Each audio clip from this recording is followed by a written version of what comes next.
श्रीगणेशाय नमः। अथ श्रीगणेशकीलकस्तोत्रम्। दक्ष उवाच। गणेशकीलकं ब्रह्मन् वद सर्वार्थदायकं, मन्त्रादीनां विशेषेण सिद्धिदं पूर्णभावतः। मुद्गल उवाच। कीलकेन वहीनाश्च मन्त्रा नैव सुखप्रदः, आदौ कीलकमेवं वै पठित्वा जपमाचरेत्, तदा वीर्ययुता मन्त्रा नानासिद्धिप्रदायका भवन्ति नात्र सन्देहः। कथयामि यथाश्रुतम् समादिष्टं चाङ्गिरसा मह्यं गुह्यतमं परम्, सिद्धितं वै गणेशस्य कीलकं शृणु मानद। अस्य श्रीगणेशकीलकस्य शिवऋषिः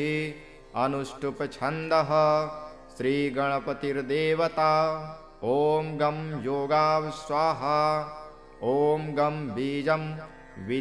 विद्याशक्तिगणपति प्रीत्यर्थे जपे विनियोगः। छन्दरिष्यान्दिन्यासांश्च कुर्यादादौ तथा परान्, एकाक्षरस्यैव दक्ष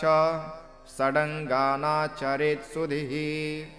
ततो ध्यायेत् गणेशानां ज्योतिरूपधरं परं, मनोवाणीविहीनां च चतुर्भुजविराजितं। शुण्डादण्डमुखं पूर्णं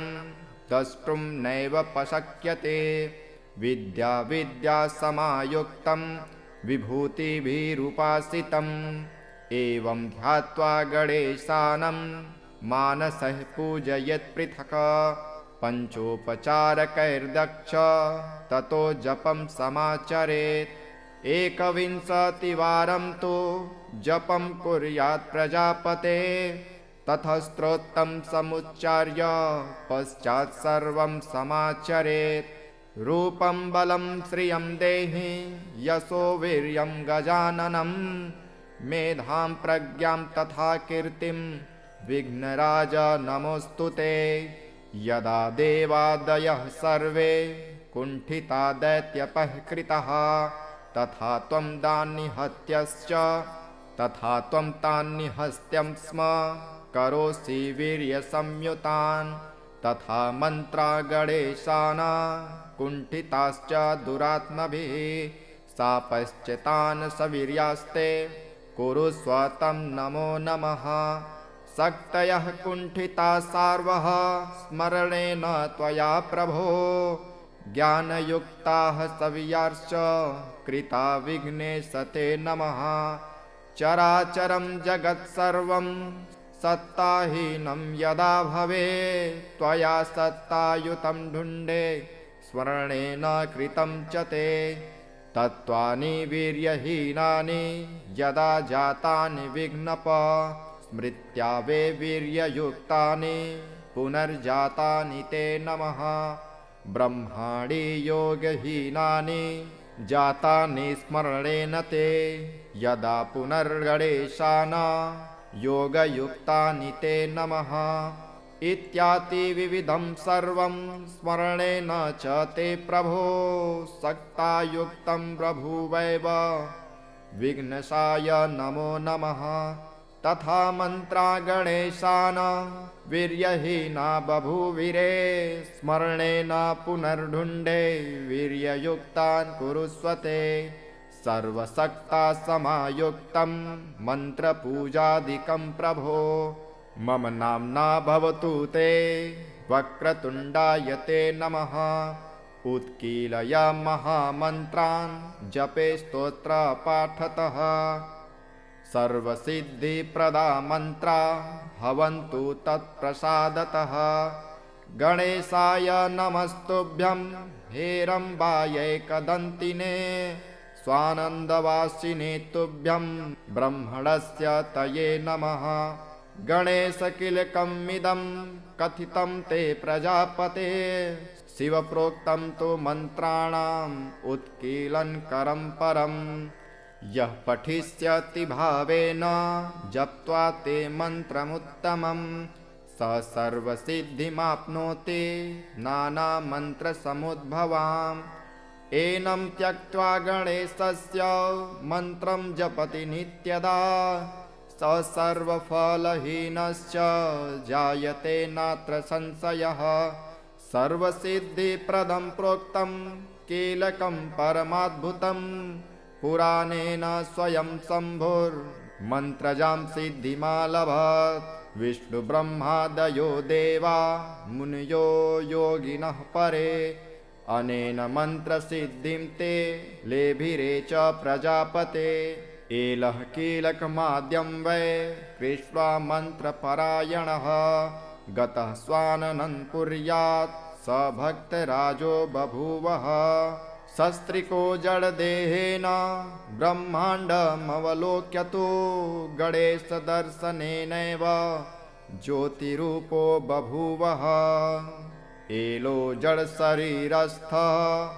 कथं देवादिकैर्युतं ब्रह्माण्डं स दशर्षैव तन्मे वद कुतूहलम् पुण्यराशिः स्वयं साक्षात् नरकादीन महामते अपश्यश्च कथं सोऽपि पापि दर्शन योग्यकान् मुग्धल उवाच विमानस्य स्वयं राजा कृपया तानदर्शः गणेशानं जडस्थश्च शिवविष्णुमुखान् प्रभो स्वानन्दगे विमाने ये संस्थितास्ते शुभाशुभे योगरूपतया सर्वे दक्ष पश्यन्ति चाञ्जसा एतत्ते कथितं सर्वं मलस्य चरितं शुभं यस्तृणोति स वैर्मर्त्य भुक्तिं मुक्तिं लभेत् ध्रुवम् छन्दरिष्यान्दिन्यासांश्च कुर्यादादौ तथा परान् एकाक्षरस्यैव दक्ष षडङ्गानाचरेत् सुधिः ततो ध्यायेत् गणेशानां ज्योतिरूपधरं परं मनोवाणीविहीनां च चतुर्भुजविराजितं शुण्डादण्डमुखं पूर्णं द्रष्टुं नैव पशक्यते विद्यासमायुक्तं विभूतिभिरुपासितम् एवं ध्यात्वा गणेशानं मानसः पूजयेत् पृथक् पञ्चोपचारकैर्दक्ष ततो जपं समाचरेत् एकविंशतिवारं तु जपं कुर्यात् प्रजापते ततः स्तोत्रं समुच्चार्य पश्चात् सर्वं समाचरेत् रूपं बलं श्रियं देहि यशो वीर्यं गजाननं मेधां प्रज्ञां तथा कीर्तिं विघ्नराज नमोऽस्तु ते यदा देवादयः सर्वे कुण्ठिता दैत्यपः कृतः तथा त्वं दान्निहत्यश्च तथा त्वं तान्निहस्त्यं स्म करोषि वीर्यसंयुतान् तथा मन्त्रा गणेशाना कुण्ठिताश्च दुरात्मभिः शापश्चितान् सवीर्यास्ते कुरुस्व तं नमो नमः शक्तयः कुण्ठिता सार्वः स्मरणेन त्वया प्रभो ज्ञानयुक्ताः सवीर्याश्च कृता विघ्नेश ते नमः चराचरं जगत्सर्वं सत्ताहीनं यदा भवे त्वया सत्तायुतं ढुण्डे स्मरणेन कृतं च ते तत्त्वानि वीर्यहीनानि यदा जातानि विघ्नप स्मृत्या वे वीर्ययुक्तानि पुनर्जातानि ते नमः ब्रह्माणि योगहीनानि जातानि स्मरणेन ते यदा पुनर्गणेशान् योगयुक्तानि ते नमः इत्यादि विविधं सर्वं स्मरणेन च ते प्रभो सक्तायुक्तं प्रभुवैव विघ्नसाय नमो नमः तथा मन्त्रा गणेशान् वीर्यहीना बभूविरे स्मरणेन पुनर्ढुण्डे वीर्ययुक्तान् कुरुष्वते सर्वशक्ता समायुक्तं मन्त्रपूजादिकं प्रभो मम नाम्ना भवतु ते वक्रतुण्डाय ते नमः उत्कीलय महामन्त्रान् जपे स्तोत्रपाठतः सर्वसिद्धिप्रदा मन्त्रा भवन्तु तत्प्रसादतः गणेशाय नमस्तुभ्यं हेरम्बायैकदन्तिने स्वानन्दवासिने तुभ्यं ब्रह्मणस्य तये नमः गणेशकिलकमिदं कथितं ते प्रजापते शिवप्रोक्तं तु मन्त्राणाम् उत्कीलनकरं परम् यः पठिष्यति भावेन जप्त्वा ते मन्त्रमुत्तमं स सर्वसिद्धिमाप्नोति नानामन्त्रसमुद्भवाम् एनं त्यक्त्वा गणेशस्य मन्त्रं जपति नित्यदा स सर्वफलहीनश्च जायते नात्र संशयः सर्वसिद्धिप्रदं प्रोक्तं कीलकं परमाद्भुतं पुराणेन स्वयं शम्भुर्मन्त्रजां सिद्धिमालभत् विष्णुब्रह्मादयो देवा मुनयो योगिनः परे अनेन मन्त्रसिद्धिं ते लेभिरे च प्रजापते एलः कीलकमाद्यं वै कृष्ट्वा मन्त्रपरायणः गतः स्वाननं कुर्यात् स भक्तराजो बभूवः सस्त्रिको जडदेहेन ब्रह्माण्डमवलोक्यतो गणेशदर्शनेनैव ज्योतिरूपो बभूवः एलो जडशरीरस्थः कथं देवादिकैर्युतं ब्रह्माण्डं स दशर्षैव तन्मे वद कुतूहलम् पुण्यराशिः स्वयं साक्षात् नरकादेन महामते अपश्यश्च कथं सोऽपि पापि दर्शनयोग्यकान् मुग्धल उवाच विमानस्य स्वयं राजा कृपया तान् दर्शः गणेशानं जडस्थश्च शिवविष्णुमुखान् प्रभो स्वानन्दगे विमाने ये संस्थितास्ते शुभाशुभे योगरूपतया सर्वे दक्ष पश्यन्ति चाञ्जसा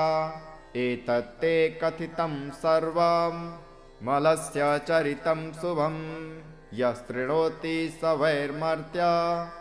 भुक्तिं मुक्तिं लभेत् ध्रुवम् छन्दरिष्यान्दिन्यासांश्च कुर्यादादौ तथा परान् एकाक्षरस्यैव दक्ष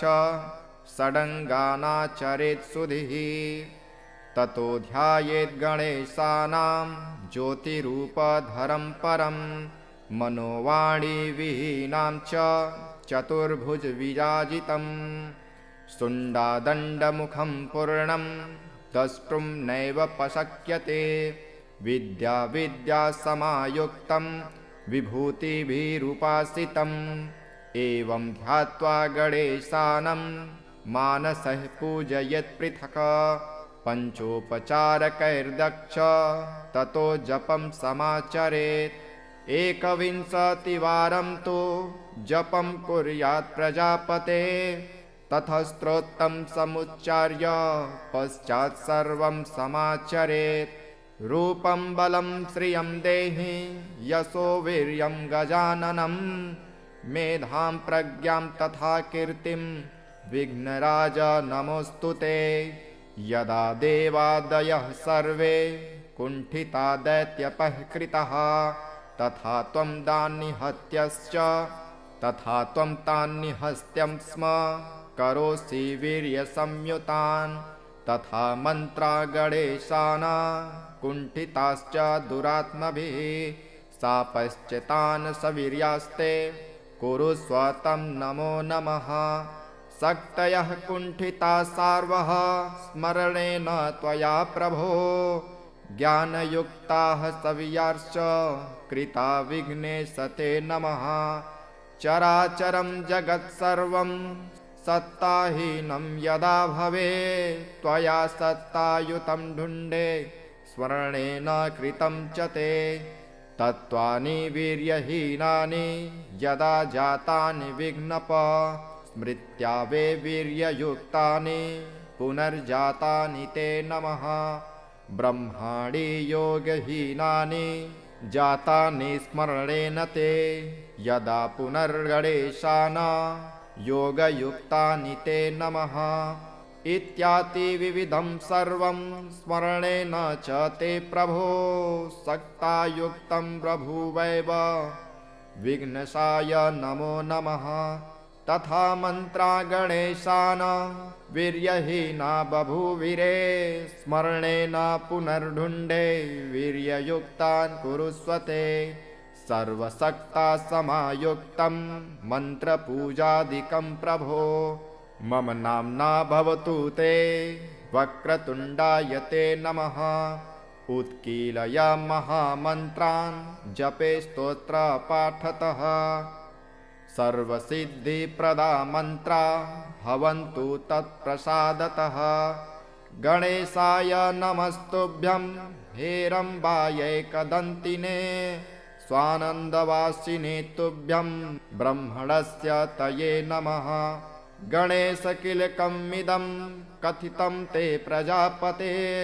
शिवप्रोक्तं तु मन्त्राणाम् उत्कीलनकरं परम्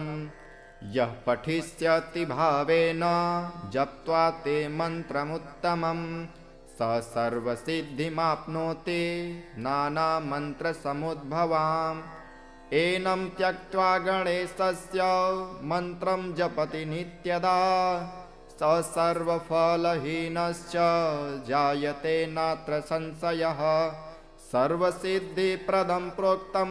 कीलकं परमाद्भुतं पुराणेन स्वयं शम्भुर्मन्त्रजां सिद्धिमालभत् विष्णुब्रह्मादयो देवा मुनयो योगिनः परे अनेन मन्त्रसिद्धिं ते लेभिरे च प्रजापते एलः कीलकमाद्यं वै कृष्ट्वा मन्त्रपरायणः गतः स्वाननं कुर्यात् स भक्तराजो बभूवः सस्त्रिको जडदेहेन ब्रह्माण्डमवलोक्यतो गणेशदर्शनेनैव ज्योतिरूपो बभूवः एलो जडशरीरस्थः कथं देवादिकैर्युतं ब्रह्माण्डं स दशर्षैव तन्मे वद कुतूहलम् पुण्यराशिः स्वयं साक्षात् नरकादेन महामते अपश्यश्च कथं सोऽपि पापि दर्शनयोग्यकान् मुग्धल उवाच विमानस्य स्वयं राजा कृपया तान् दर्शः गणेशानं जडस्थश्च शिवविष्णुमुखान् प्रभो स्वानन्दगे विमाने ये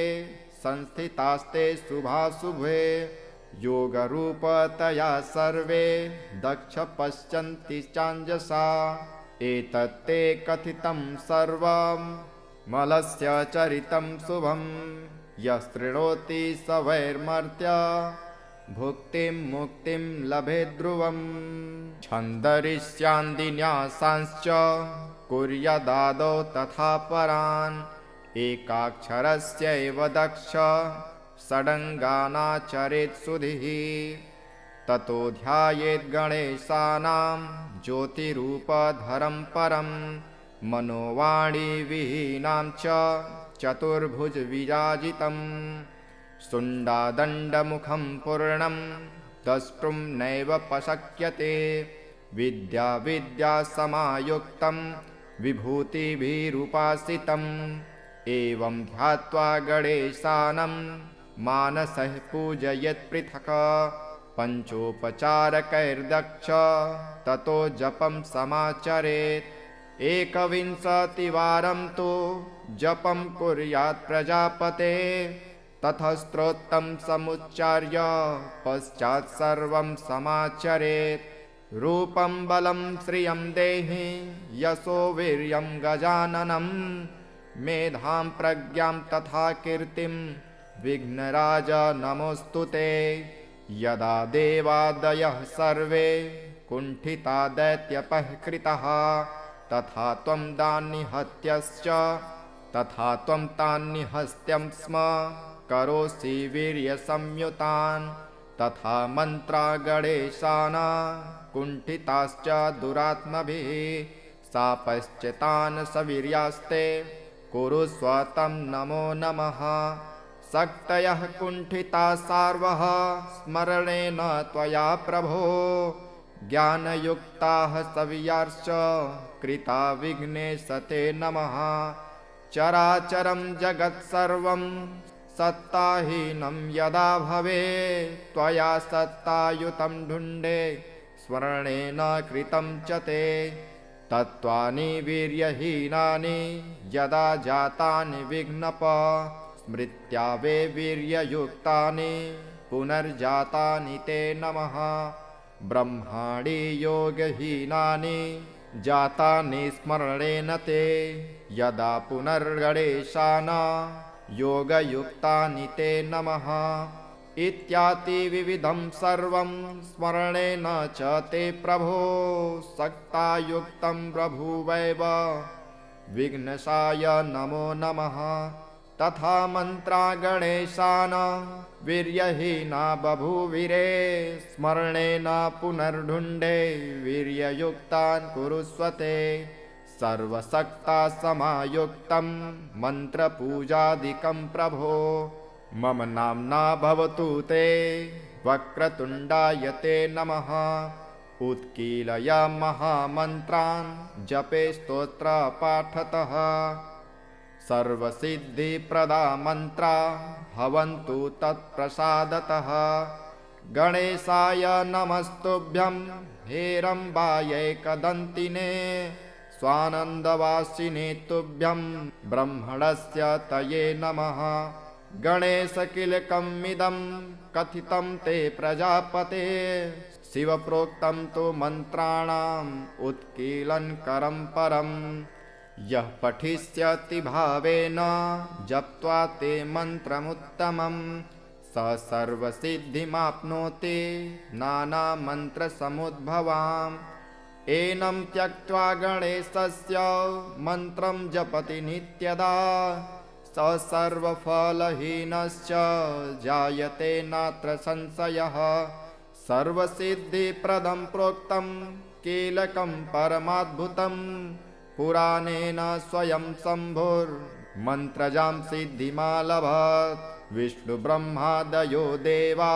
मुनयो योगिनः परे अनेन मन्त्रसिद्धिं ते लेभिरे च प्रजापते। एलः कीलकमाद्यं वै कृष्ट्वा मन्त्रपरायणः गतः स्वाननन्पुर्यात् स भक्तराजो बभूवः। सस्त्रिको जडदेहेन ब्रह्माण्डमवलोक्यतो गणेशदर्शनेनैव ज्योतिरूपो बभूवः। एलो जडशरीरस्थः कथं देवादिकैर्युतं ब्रह्माण्डं स दशर्षैव तन्मे वद कुतूहलम्। पुण्यराशिः स्वयं साक्षात् नरकादीन महामते अपश्यश्च कथं सोऽपि पापि दर्शन योग्यकान्।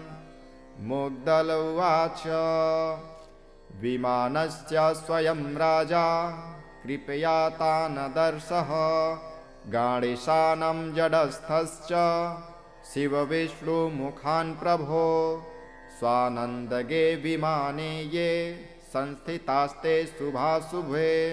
योगरूपतया सर्वे दक्ष पश्यन्ति चाञ्जसा। एतत्ते कथितं सर्वं मलस्य चरितं शुभं यस्तृणोति स वैर्मर्त्य भुक्तिं मुक्तिं लभेत् ध्रुवम्। छन्दरिष्यान्दिन्यासांश्च कुर्यादादौ तथा परान् एकाक्षरस्यैव दक्ष षडङ्गानाचरेत् सुधिः। ततो ध्यायेद्गणेशानां ज्योतिरूपधरं परं मनोवाणीविहीनां च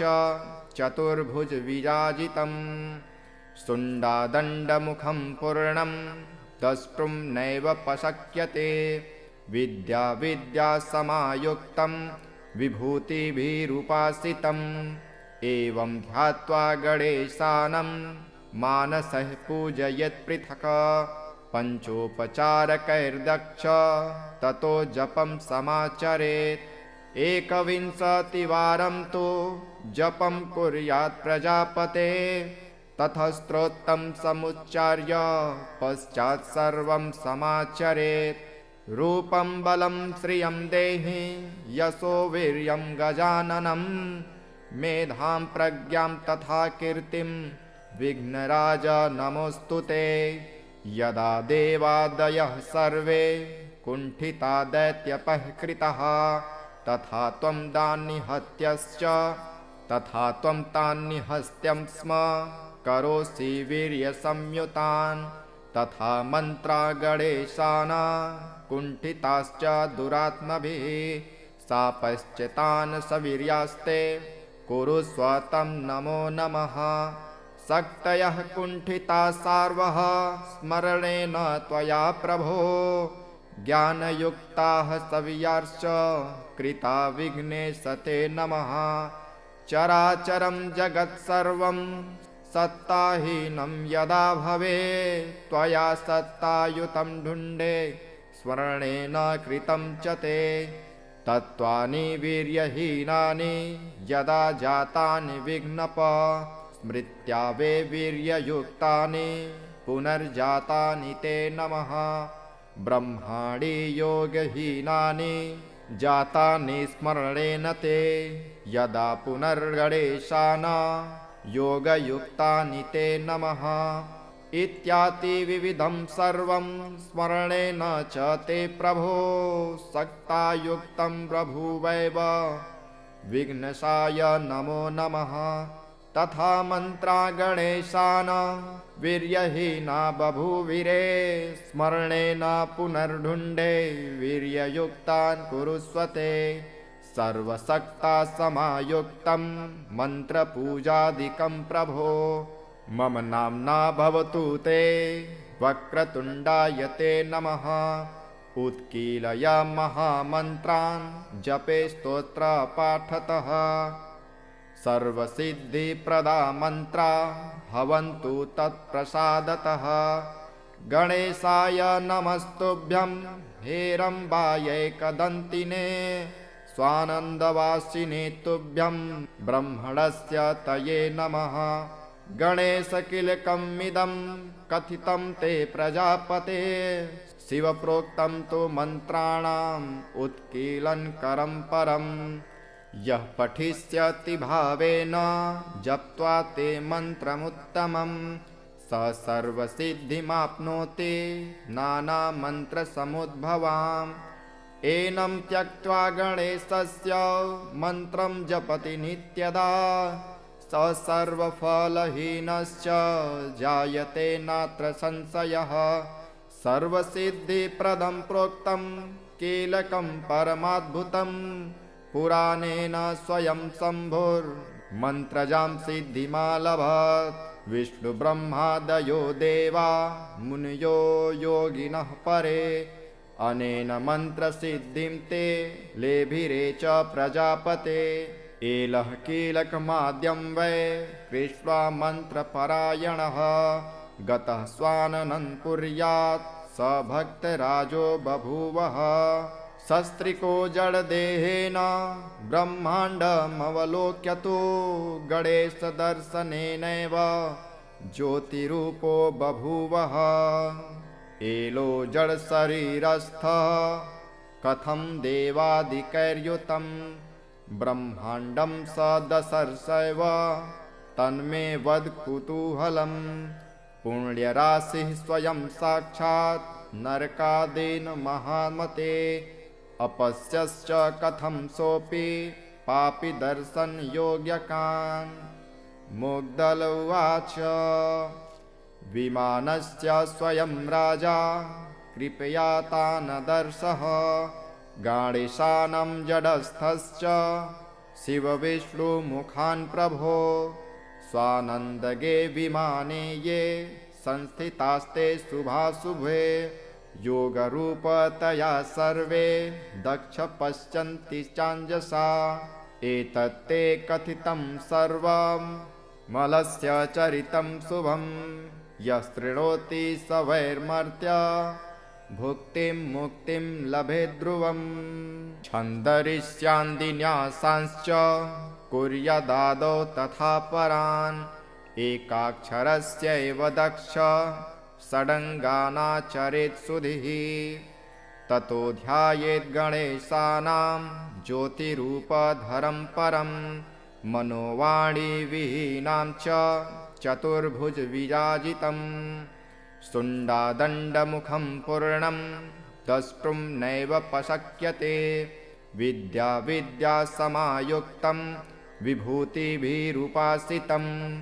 एवं ध्यात्वा गणेशानं मानसः पूजयेत् पृथक् पञ्चोपचारकैर्दक्ष ततो जपं समाचरेत् एकविंशतिवारं तु जपं कुर्यात् प्रजापते ततः स्तोत्रं समुच्चार्य पश्चात् सर्वं समाचरेत्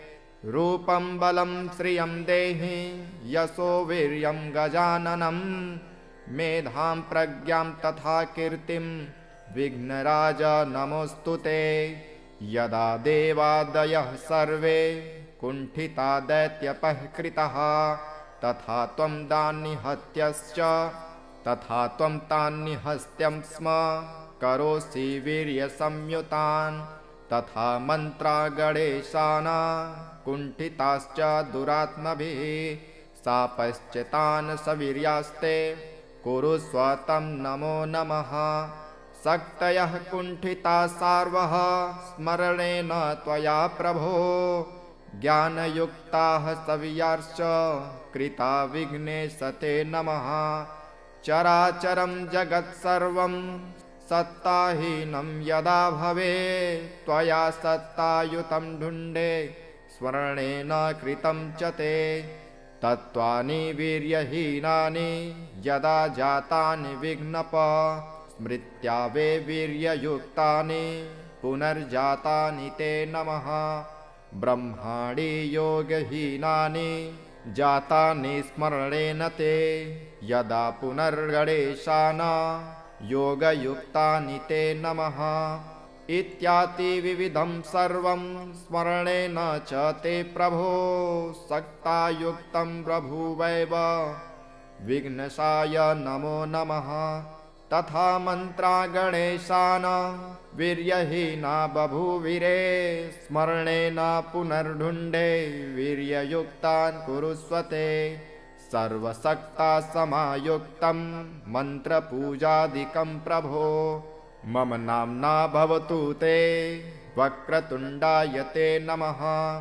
उत्कीलय महामन्त्रान् जपे स्तोत्रपाठतः सर्वसिद्धिप्रदा मन्त्रा भवन्तु तत्प्रसादतः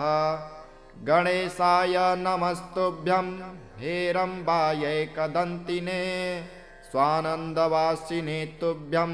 ब्रह्मणस्य तये नमः गणेशकिलकमिदं कथितं ते प्रजापते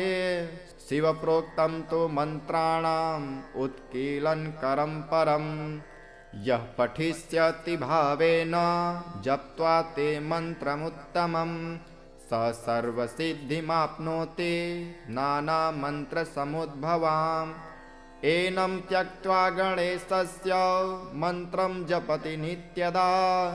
स सर्वफलहीनश्च जायते नात्र संशयः सर्वसिद्धिप्रदं प्रोक्तं कीलकं परमाद्भुतं पुराणेन स्वयं शम्भुर्मन्त्रजां सिद्धिमालभत् विष्णुब्रह्मादयो देवा मुनयो योगिनः परे अनेन मन्त्रसिद्धिं ते लेभिरे च प्रजापते एलः कीलकमाद्यं वै कृष्ट्वा मन्त्रपरायणः गतः स्वाननन्पुर्यात् स भक्तराजो बभूवः। सस्त्रिको जडदेहेन ब्रह्माण्डमवलोक्य तु गणेशदर्शनेनैव ज्योतिरूपो बभूवः। एलो जडशरीरस्थः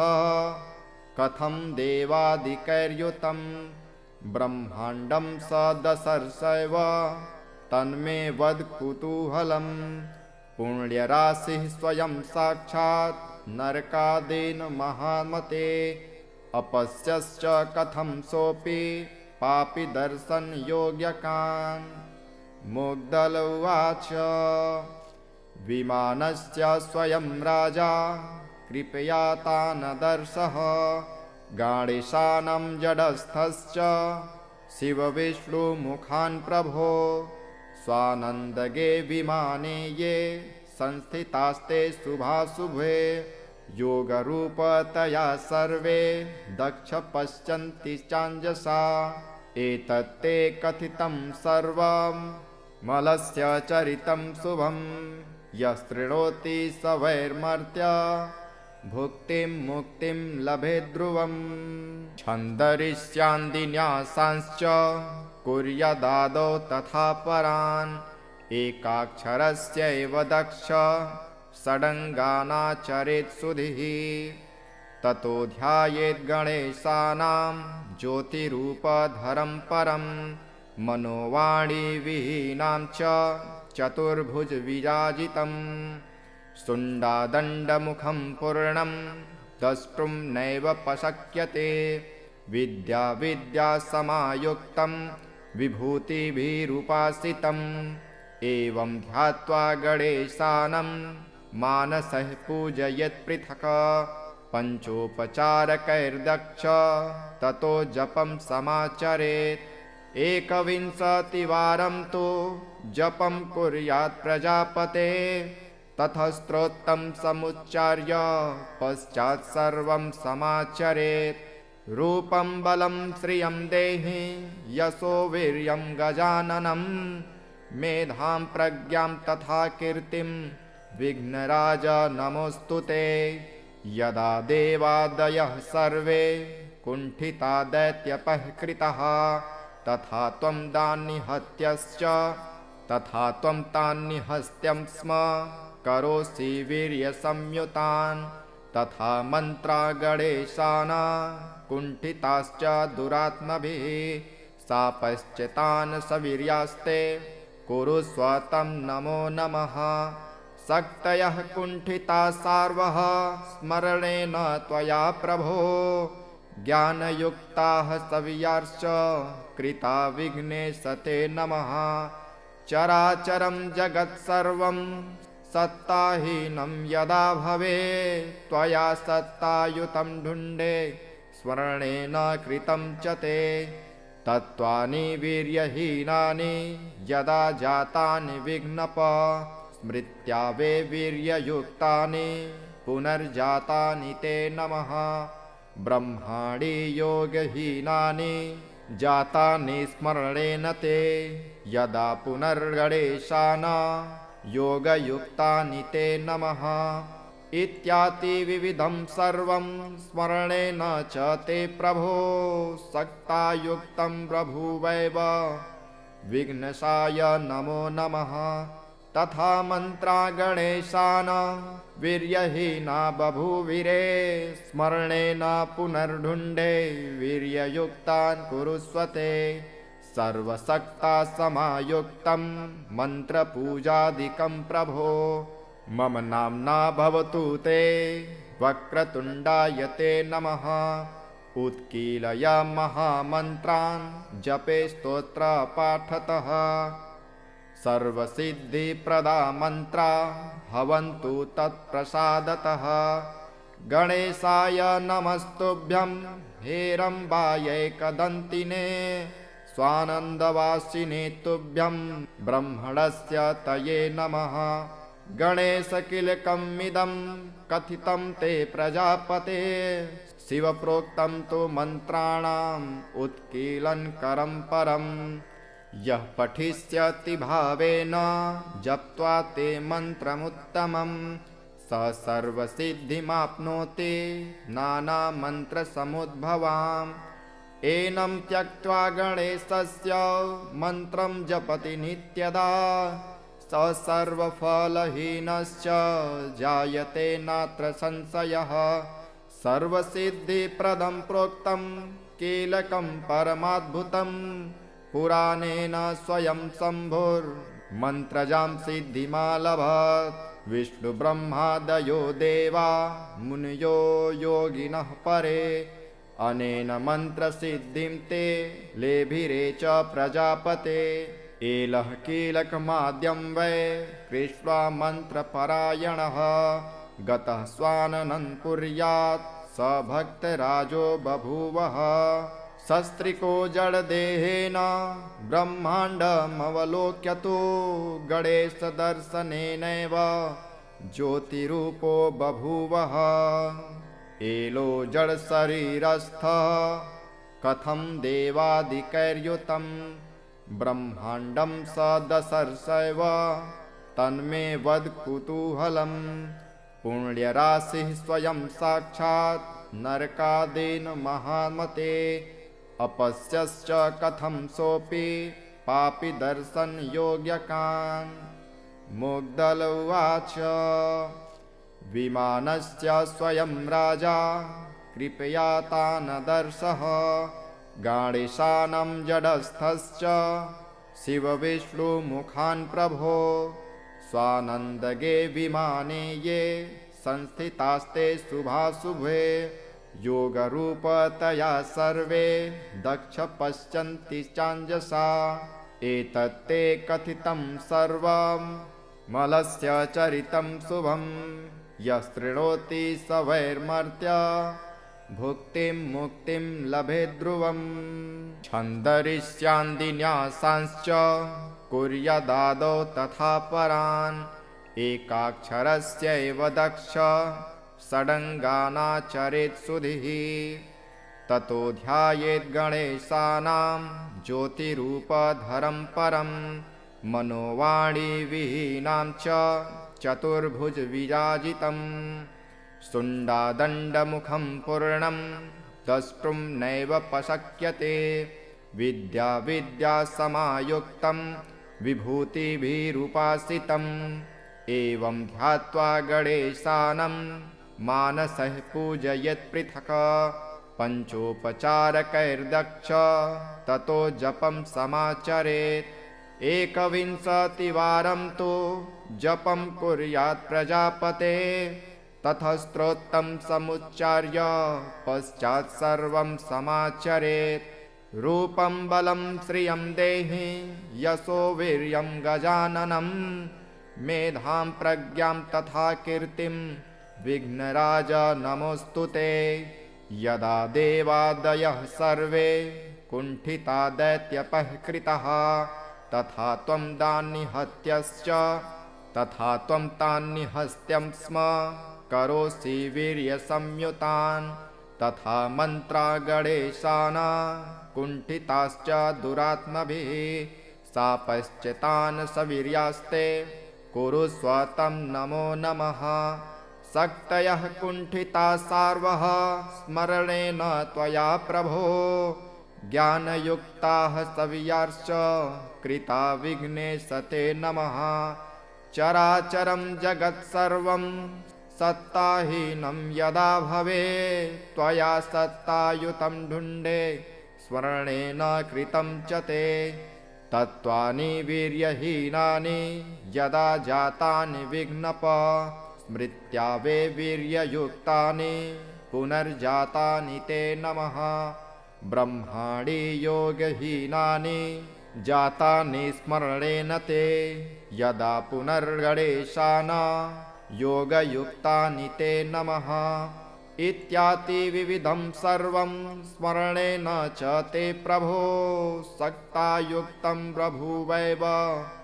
विघ्नसाय नमो नमः तथा मन्त्रा गणेशान् वीर्यहीना बभूविरे स्मरणेन पुनर्ढुण्डे वीर्ययुक्तान् कुरुष्वते सर्वशक्ता समायुक्तं मन्त्रपूजादिकं प्रभो मम नाम्ना भवतु ते वक्रतुण्डाय ते नमः उत्कीलय महामन्त्रान् जपे स्तोत्रपाठतः सर्वसिद्धिप्रदा मन्त्रा हवन्तु तत्प्रसादतः गणेशाय नमस्तुभ्यं हेरम्बायैकदन्तिने स्वानन्दवासिने तुभ्यं ब्रह्मणस्य तये नमः गणेशकिलकमिदं कथितं ते प्रजापते शिवप्रोक्तं तु मन्त्राणाम् उत्कीलनकरं परम्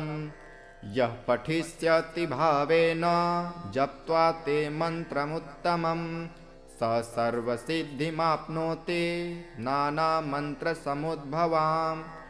एनं त्यक्त्वा गणेशस्य मन्त्रं जपति नित्यदा स सर्वफलहीनश्च जायते नात्र संशयः सर्वसिद्धिप्रदं प्रोक्तं कीलकं परमाद्भुतं पुराणेन स्वयं शम्भुर्मन्त्रजां सिद्धिमालभत् विष्णुब्रह्मादयो देवा मुनयो योगिनः परे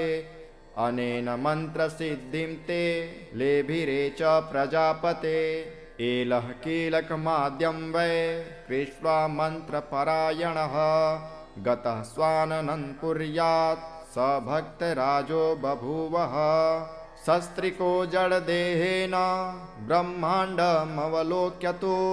गणेशदर्शनेनैव ज्योतिरूपो बभूवः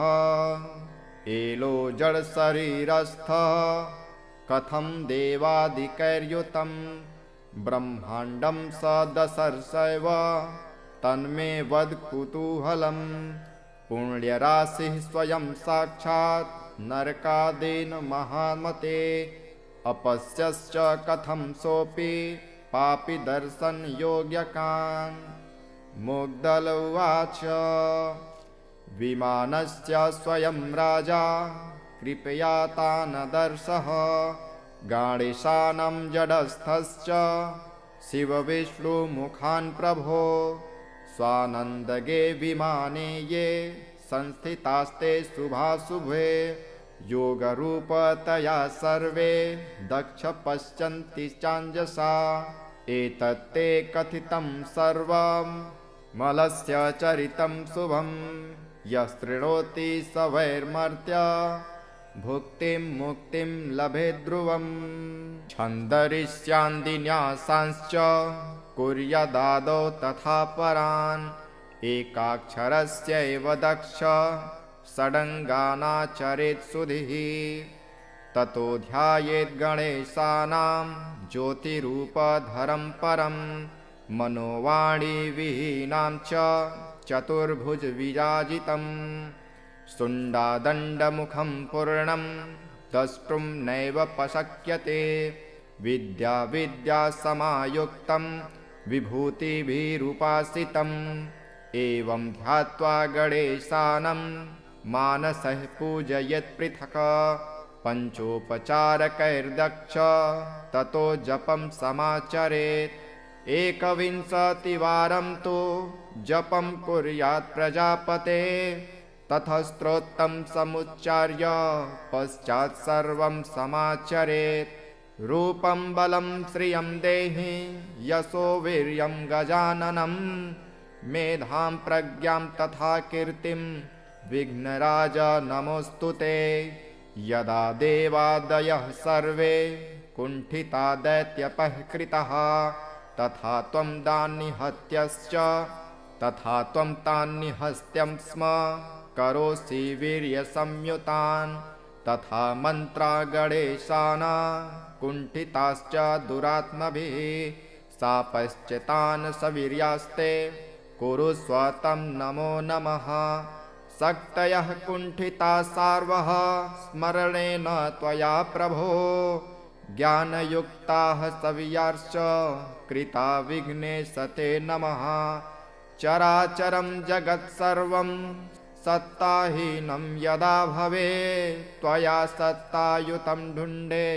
स्मरणेन कृतं च ते तत्त्वानि वीर्यहीनानि यदा जातानि विघ्नप स्मृत्या वे वीर्ययुक्तानि पुनर्जातानि ते नमः ब्रह्माणि योगहीनानि जातानि स्मरणेन ते यदा पुनर्गणेशान् योगयुक्तानि ते नमः इत्याति विविधं सर्वं स्मरणेन च ते प्रभो सक्तायुक्तं बभूवैव विघ्नसाय नमो नमः तथा मन्त्रा गणेशान् वीर्यहीना बभूविरे स्मरणेन पुनर्ढुण्डे वीर्ययुक्तान् कुरुष्वते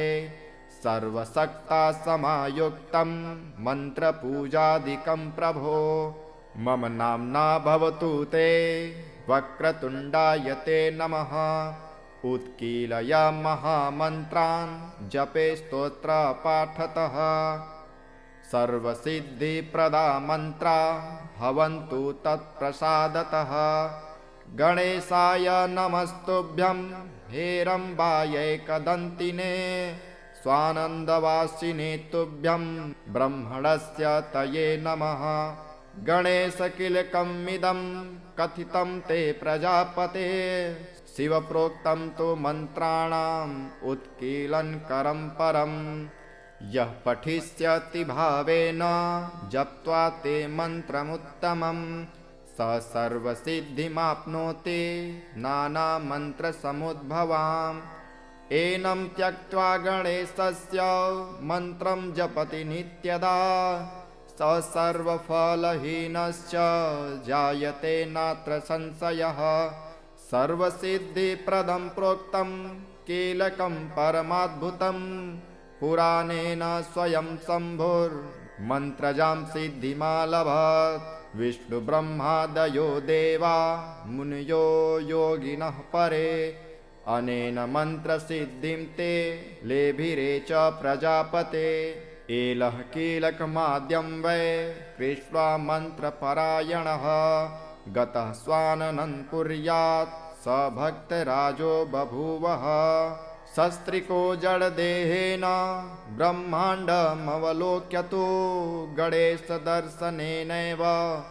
ज्योतिरूपो बभूवः